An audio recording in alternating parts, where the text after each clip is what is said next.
बिस्मिल्लाहिर्रहमानिर्रहीम। Learning and earning skill में फ़ज़ल इलाही का सलाम। दोस्तों, आज हमारा टॉपिक है how to calculate VAT in UK Amazon market. तो आज हम वैट को किस तरह कैलकुलेट करेंगे यूके मार्केट में, बहुत से लोगों को कन्फ्यूजन है। उनके इस कन्फ्यूजन के हवाले से ये वीडियो मैंने बनाई है। तो आइए चलिए वीडियो स्टार्ट करते हैं। Taxes in UK market. इसमें यूके मार्केट के अंदर हम जो तीन स्कीम्स हैं जो यूके मार्केट डिपेंड करती है, जिसमें वैल्यू एडेड टैक्स है। एक 0% स्कीम है, 7.5% वैट स्कीम है और 20% वैट स्कीम है।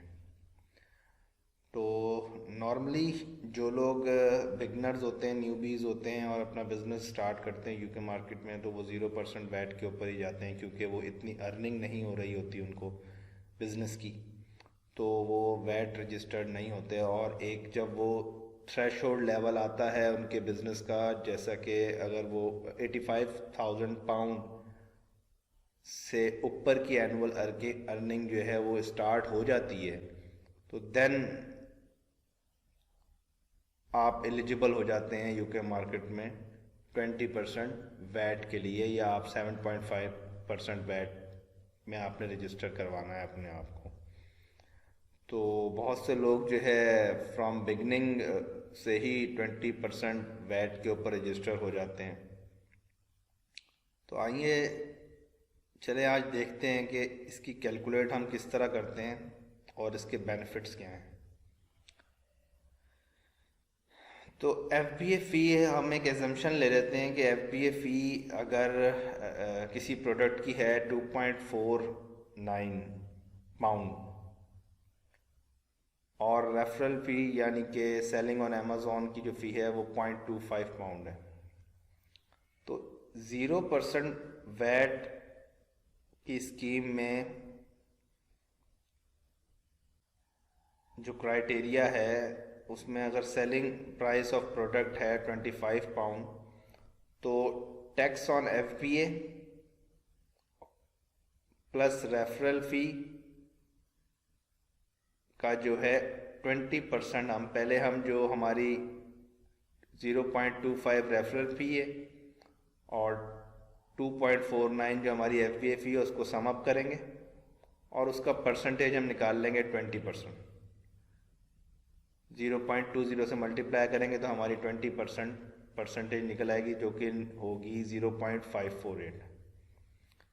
तो ये तो हो गया कि 2.49 FBA फ़ी और रेफरल फ़ी को सम अप करके हमने 20% इनका जो टोटल होगा, इन दोनों का सम अप करके टोटल जो बनेगा उसका 20% निकालेंगे, तो उसका ये सम अप आएगा, ये टोटल आएगा। तो ये हमें देने हैं अगर प्रोडक्ट की FBA फ़ीस 2.49 है और 0.25 रेफरल फ़ी है।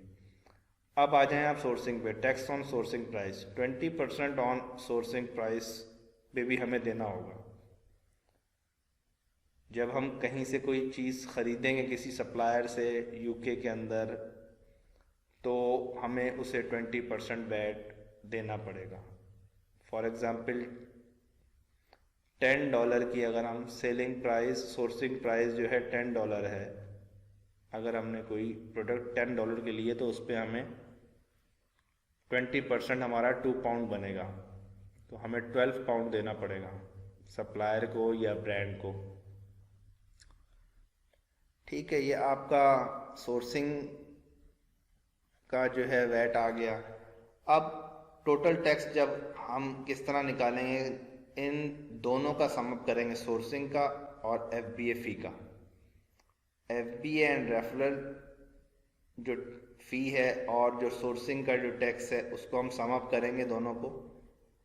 2 पाउंड सोर्सिंग के ऊपर जो आपने दिए सप्लायर को, ब्रांड को, जिससे आपने माल उठाया, जिससे आपने इन्वेंटरी उठाई, और बाकी जो 0.58 है वो आपने FBA फीस दी और टोटल बना 2.548।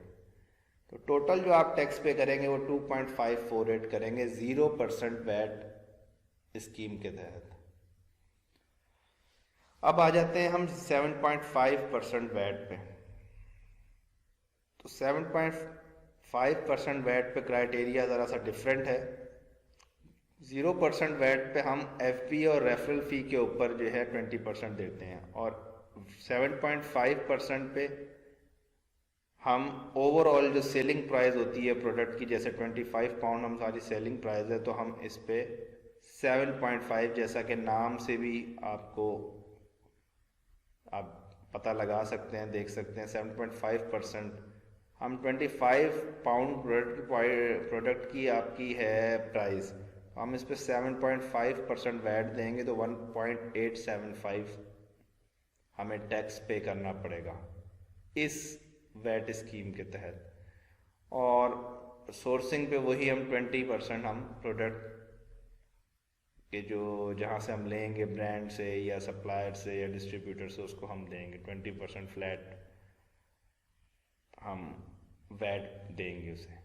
तो इसी तरह हम इसको सम अप कर लेंगे सोर्सिंग को और जो है FBA फीस को इंक्लूड करके, तो टोटल 2 + 1.875 = 3.875 ये आपका जो है टोटल इसमें आएगा। अब इसमें तो थर्ड वन है 20% वैट, उसमें भी यही क्राइटेरिया है 7.5%। इस पर भी हम प्रोडक्ट की जो सेलिंग प्राइस है उसी के ऊपर हम वैट देते हैं 20%। 25% का अगर हम 20% निकालेंगे 0.2 से हम मल्टीप्लाई करेंगे तो 5 पाउंड आएगा। और सोर्सिंग पे भी यहाँ पे भी हम जो है 20% ही देंगे, तो 2 सोर्सिंग का 2 पाउंड और प्लस 5 जो है FBA का जो है टैक्स ऑन FBA के ऊपर हम जो देंगे, टैक्स जो हम सेलिंग प्राइस के ऊपर जो हम टैक्स देंगे ना, वो 5 पाउंड आएगा ओवरऑल प्रोडक्ट की 20% वैट स्कीम में, तो 7 बनेगा। लेकिन 20% का जो बेनिफिट ये है कि ये जो आप सोर्सिंग के ऊपर 2 पाउंड दे रहे हैं ये आप क्लेमेबल है। इसका बेनिफिट ये है 20% वैट स्कीम में रजिस्टर होने का सबसे बड़ा बेनिफिट ये है कि सोर्सिंग पे जो आपके जो पैसे लग रहे हैं, जो आप टैक्स दे रहे हैं, वो रिकवरेबल है, उसको आप वो क्लेमेबल है, वो आप क्लेम कर सकते हैं। वो अमेज़ॉन का एल्गोरिथम जो है आपको खुद ही यानी कि वो जज कर लेता है कि भाई ये 20% वैट स्कीम का सेलर है, तो इसका जो है एडजस्ट कर देते हैं आपका जो है वो, ठीक है। तो जो सोर्सिंग पे आप वैट दे रहे हैं, टैक्स दे रहे हैं, वो क्लेमेबल है, रिकवरेबल है। इन दो जो फर्स्ट और सेकंड वन जो स्कीम्स हैं, इनमें रिकवर नहीं कर सकते आप, रिकवर ये क्लेम नहीं कर सकते, ये तो जो आपने दे दिया बस दे दिया। और HMRC एक इदारा है जो टैक्स कलेक्शन डिपार्टमेंट है UK गवर्नमेंट का, जो टैक्स कलेक्शन करता है जो जितने भी बिजनेसेस हैं उनसे, ये जितने भी टैक्स वगैरह के जितने ही मामलात हैं ये HMRC यानी कि देखता है UK में। तो उम्मीद करता हूँ कि आपको काफ़ी कुछ जो कन्फ्यूजन है वो क्लियर हुई होगी। ये वीडियो मैंने स्पेशली उन लोगों के लिए बनाई है जो टैक्सेस के हवाले से और उनकी कैलकुलेशन के हवाले से जो है परेशान थे। तो अगर कोई आपका सवाल हो इस हवाले से तो आप ज़रूर कमेंट कीजिएगा और अपनी राय का इजहार कीजिएगा। इसी के साथ इजाज़त चाहूँगा, नेक्स्ट वीडियो तक के लिए अल्लाह हाफ़िज़।